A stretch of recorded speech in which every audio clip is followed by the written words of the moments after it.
कांग्रेस के मंच से मेरी मां को गालियां दी गई। नमस्कार, स्वागत है आपका। आप देख रहे हैं जेएनएन न्यूज में राजेश्वर चौहान। अंजलि बहन, जैसा कि पीएम मोदी की मां को जो गाली दी गई बिहार के मंच से कांग्रेस और तेजस्वी जी के मंच पर, वहां पर कल 5 तारीख यानी कल बिहार बंद किया गया था। एनडीए के जितने भी घटक दल हैं उन्होंने बंद किया। उसी के उपलक्ष्य में दिल्ली में हैं हम इस वक्त, और दिल्ली के जो कार्यकर्ता हैं, जो यहाँ के बीजेपी अध्यक्ष हैं, वो भी आ रहे हैं। यहाँ भी उन्होंने इसी के सम्मान में ये रैली है। हम उनसे बात करते हैं और जानते हैं कि क्या है पूरा मामला, आखिरकार क्या सब है। बहुत बहुत स्वागत है सर। क्या है पूरा मामला आज का, यहाँ उपस्थित होने का क्या है? जिस प्रकार से कांग्रेस ने मोदी जी के माता जी को गाली दी है, उसी के विरोध में पूरा देश भर के अंदर ये भाजपा प्रदर्शन कर रही है। बिहार में कल बंद रखा था, बिहार में कल बंद था, उसी के उपलक्ष्य में साथ देने के लिए यहाँ पर हो आप? क्योंकि भारत देश हमेशा माताओं का देश कहा जाता है। इस देश में माताओं को पूछा गया है हमेशा, और किसी भी माता के बारे में अभद्र टिप्पणी करना, गाली देना ये उचित नहीं है, और पूरा देश इसका विरोध कर रहा है। पीएम मोदी की मां को जो गाली दी गई कल बिहार के मंच से, और उन्होंने माफ़ी भी नहीं मांगी, क्या आपको लगता है कि बिहार की जो राजनीति है, बिहार उन्होंने खुद अपने पैर पे कुल्हाड़ी मार ली?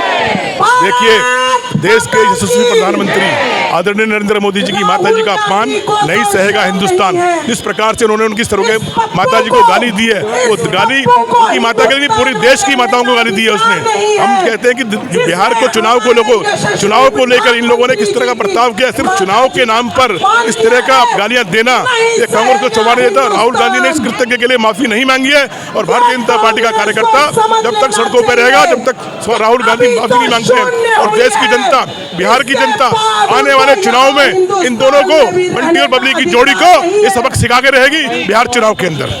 पीएम मोदी खुद ये कहते हैं कि जब जब विपक्ष उनको गाली देता है, जब जब विपक्ष गाली देता है पीएम मोदी को, हमेशा उन्हें ऊर्जा मिलती है। तो क्या बिहार का इलेक्शन अब एक तरफा हो गया? देखिए, माननीय प्रधानमंत्री जी ने जो कहा कि उन्हें ऊर्जा मिलती है, क्योंकि जब एक देश का राजा देश को अच्छी दिशा में ले रहा होता है, तो सारे विपक्षी इकट्ठे हो गए हैं। आज उनकी दाल नहीं गल रही है, तो इस प्रकार से उन्होंने कुछ आता नहीं है, सिर्फ गाली देने के अलावा कोई काम नहीं करते वो लोग। अगर वो चाहते, राहुल गांधी या तेजस्वी चाहते, तो मामला शांत हो सकता था माफी मांगकर, पर उन्होंने बढ़ावा दिया माफी ना मांगकर। उन्हें इस कृत्य के लिए माफी मांगनी चाहिए थी, लेकिन वो बेशर्मी इतनी बढ़ गई है कि माफी मांगने की बजाय उल्टा चोर कोतवाल को डांटे वाला काम कर रहे हैं वो लोग। इसका अब कहीं ना कहीं उनको झेलना पड़ेगा बिहार की जनता मादा पे, क्योंकि कल चीन से जब पीएम मोदी आए थे तो वो उनकी आंखें भी नम हुई माता को याद करके।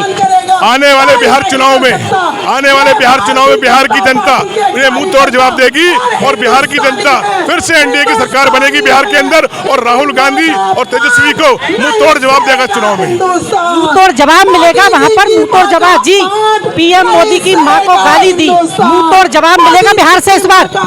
पूरा जवाब मिलेगा, क्योंकि महिला मतलब स्वर्गीय माँ का जो अपमान किया है, स्वर्गीय माँ का जो अपमान किया है, हिंदुस्तान कभी नहीं सहेगा।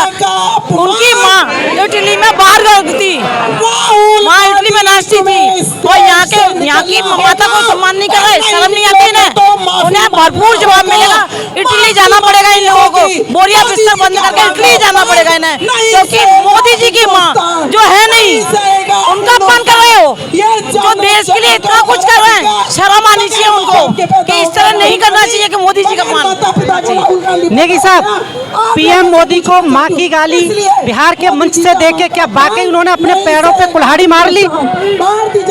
नहीं, जब तक माफी नहीं मांगेंगे, जब तक प्रदर्शन भारतीय जनता पार्टी के सैकड़ों कार्यकर्ता, जनता, सभी लोग मैदान में उतरे हुए, और जिले वाइज, मंडल वाइज लगातार प्रदर्शन हो रहा है। राहुल गांधी या तेजस्वी चाहते तो इस मामले को वहीं शांत कर सकते थे माफी मांगकर, क्यों उन्होंने माफी नहीं मांगी? इसको और बड़ा बना दिया, और बीजेपी को एक मौका दे दिया कि बिहार की धरती में फिर एक बार बीजेपी आए। वो उनकी फितरत है, उनका अपमान करना, लोगों को अपमान करना, माँ का अपमान करना उनकी आदत है, और वो आदत के अनुसार उन्होंने करा है। आज जिस प्रकार देश के माननीय प्रधानमंत्री का अपमान किया, देश की जो माँ अभी दिवंगत आत्मा जो है नहीं धरती में, उसका अपमान किया, तो आप देख सकते हैं किस मानसिकता से वो लोग राजनीति करते हैं। पीएम मोदी तो वैसे भी मंच से कह चुके हैं कि उनको तो आदत है 2 किलो गाली वो रोज खाते हैं और शायद इसीलिए उनको एनर्जी मिलती है इनसे लड़ने की। बिल्कुल, कभी प्रधानमंत्री को भी मौत का सौदागर बोला जाता है, भस्मासुर बोला जाता है, कभी रावण बोला जाता है, कभी नाली का कीड़ा बोला जाता है। 2014 से लगातार गालियां देते कि प्रधानमंत्री जी आज आगे बढ़े और ये इस प्रकार गाली देते रहे।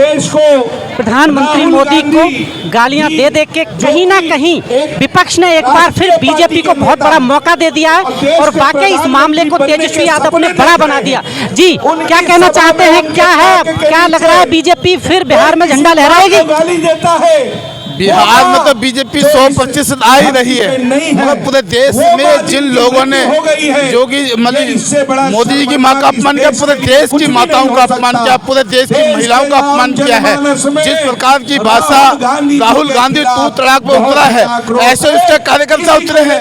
यहाँ तक कि उस शब्दों को बोलने में हम सबको शर्म आती है जो मन से कहलाया गया है, और वो झूठ बोलते रहे इतने दिन तक। ये बीजेपी का कार्यकर्ता था, बीजेपी का कार्यकर्ता था, मगर कल तक तुम ये नहीं कह रहे कि बीजेपी का कार्यकर्ता भी अगर गलत बोलेगा तुम्हारे मन पे वो उस आदमी ने मध्य प्रदेश का वो कार्यकर्ता है जिसका फोटो दिखाया है और उसने FIR लॉन्च करी है कि मैं तो कभी बिहार गया ही नहीं, और ये कांग्रेस के लोग झूठ बोल रहे हैं, तो इनको शर्म आनी चाहिए। आज भारतीय जनता पार्टी पूरे देश में इस आंदोलन को लेकर के घर घर तक जारी है और बिहार से सुपड़ा साफ करके वहाँ के लोगों ने, वहाँ की माताओं ने कहा है, आपने सुना, पत्रकार है, वहाँ की माताओं ने भयंकर विरोध किया है कि हर माँ अपमान का बदला लेगी और तेजस्वी यादव को जिस प्रकार की भाषा बोले राहुल गांधी बोल रहे हैं उस प्रकार की भाषा वालों का बिहार में कोई उसका स्थान नहीं है। इसलिए भारतीय जनता पार्टी संघर्ष को हर घर तक पहुँचा करके माँ का अपमान जरूर लेगी। नरेंद्र मोदी जी की माँ के बारे में अभद्र भाषा जो बोली है वो नहीं सहेंगे हम, ये माँ का अपमान नहीं सहेंगे, नहीं सहेगा भारत। पूरी माँ का अपमान हुआ है तो इसलिए उन्होंने आके माफी मांगे, तो माँ का अपमान नहीं सहेगा हिंदुस्तान। मेरी मातृशक्ति का अपमान नहीं सहेगा हिंदुस्तान, राजनीति शक्ति का अपमान नहीं सहेगा हिंदुस्तान। हमारे दिल्ली में जिनके मैडम राजनीति, भारत की राजनीति किस दिशा में जा रही है? क्या स्तर इतना गिर गया है कि वोटों के लिए अब माँ की गाली तक पहुँच गई? हमारे नहीं गलत एक स्तर तो उनका गिरा है कांग्रेस का, क्योंकि एक धरती माता सीता की माँ उस इस धरती के ऊपर उसने एक माँ जिसका कोई इसमें राजनीतिक स्वार्थ नहीं था उनको गाली दी। क्यों दी वो गाली? क्योंकि उनकी माँ इटली की रहने वाली है, उसने कभी संस्कार नहीं दिए। अगर उसके अंदर संस्कार होते तो उसका माँ का दर्द पता चलता, माँ का क्या दर्द है। तो उस माँ को स्वर्गों में बैठी हुई उस माँ को एक नारी इतनी तेज है, सीता माता भी हमारी भारतीय जनता पार्टी के उस धरती से गाली दी गई जिसे कहा जाए, उस धरती से गाली जहाँ पर सीता माता थी, उस धरती से गाली, उस धरती से गाली दी जिसमें सीता माता थी। और सीता माता ने ये कभी हमारा जो देश है इस अपमान को नहीं सहेगा, क्योंकि राहुल गांधी जी आपके अंदर जो बातें हैं आप मोदी का मुकाबला जिंदगी में नहीं कर सकते। आपके इतने छोटे विचार हैं, आपको माँ का दर्द पता नहीं। बच्चा माँ से संस्कार सीखता है, दूसरी बार स्कूल से सीखता है, फिर वो जब देश के अंदर अब क्या देश के प्रधानमंत्री लाइक है, आपने मोदी पे क्या क्या ब्लेम लगाई और उन्होंने पीछे मुड़ के नहीं देखा। उन्होंने सिर्फ जनता के बारे में सोचा कि जनता को कैसे आगे बढ़ाना है। आपको ये नहीं लगता कि विपक्ष ने खुद अपने पैरों पे कुल्हाड़ी मार ली गाली देके? क्योंकि बीजेपी को जब जब पीएम मोदी को गाली पड़ी है उन्होंने उससे एनर्जी लिया और दुगनी मेहनत से काम किया और सत्ता दोहराई है। जब जब इन्होंने गाली दी तब तक हमारे मोदी के साथ देश आगे बढ़ता गया। अभी देश को पता है, अब तो खुद कहते हैं कि मुझे गाली खाने से एनर्जी मिलती है। मोदी जी ऐसा देखो उनको ये फर्क नहीं पड़ता, उन्होंने देश की उन्होंने दुख से वो बचपन से गरीब माँ के बेटे थे, आज वो देश के प्रधानमंत्री बने और उनके अंदर भी एक दर्द था। वो जनता के दुखों की तरफ देखते हैं, उनके कामों को देखते हैं। राहुल गांधी के छोटे विचारों को नहीं देखते। राहुल गांधी के विचार हैं, क्या विचार है उनके? अगर द्रौपदी को भी अगर नारी के अपमान किया था तो दुर्योधन को उन्होंने मार फेंका था। तो देखिए जब जब यहाँ पे ऐसे कांड आएंगे, प्रधानमंत्री एक देवता के रूप में, आज एक बच्चा जानता है कि देश का प्रधानमंत्री देश के लिए क्या कर रहे हैं और देश की जनता इनको मुंह तोड़ जवाब देगी। और मैं कहती हूँ आपको इस्तीफा नहीं, आपको इस्तीफे के साथ माफी के साथ इस्तीफा भी मांगना चाहिए, क्योंकि आप इस लायक नहीं हो। आपको एक मोदी जी का मुकाबला करने जा रहे हो। आपके जब इन्होंने मोदी जी को कुछ कहा, मोदी जी देश के बारे में आगे बढ़ते गए। अपनी एक माँ है, उसके बाद भी वो एक नारी का सम्मान नहीं कर सकती, किसी माँ का सम्मान नहीं कर सकते, तो ऐसे राहुल गांधी को आप क्या कहोगे, क्या कहना चाहोगे इस बारे में आप? जैसा कि आप देख रहे हैं, मैंने आपकी यहाँ के कार्यकर्ता, यहाँ के जो मंडल अध्यक्ष से लेके यहाँ के जो अध्यक्ष हैं पटपर्गंज विधानसभा, एमएलए से लेके हर किसी से बात कराई, उन्होंने अपनी बात रखी, कुछ महिलाओं से बात कराई। पीएम मोदी की माँ को गाली, उसी पे ये प्रदर्शन चल रहा है। अब इनका कहना है कि जब तक माफ़ी नहीं होगी ऐसे प्रदर्शन होते रहेंगे। अब ये किस दिशा में जाएगी राजनीति? क्या वाकई बिहार की राजनीति बदलेगी? क्या वहाँ पर इस बार भी एनडीए की सरकार बनेगी? क्या मुख्यमंत्री नीतीश फिर दोहरा पाएंगे? क्योंकि पीएम मोदी हमेशा कहते हैं कि जब जब विपक्ष उन्हें गाली देता है वो दुगनी एनर्जी के साथ काम करती है। क्या ये एनर्जी काम आएगी? आप देख रहे हैं JNN न्यूज़। बहुत बहुत धन्यवाद।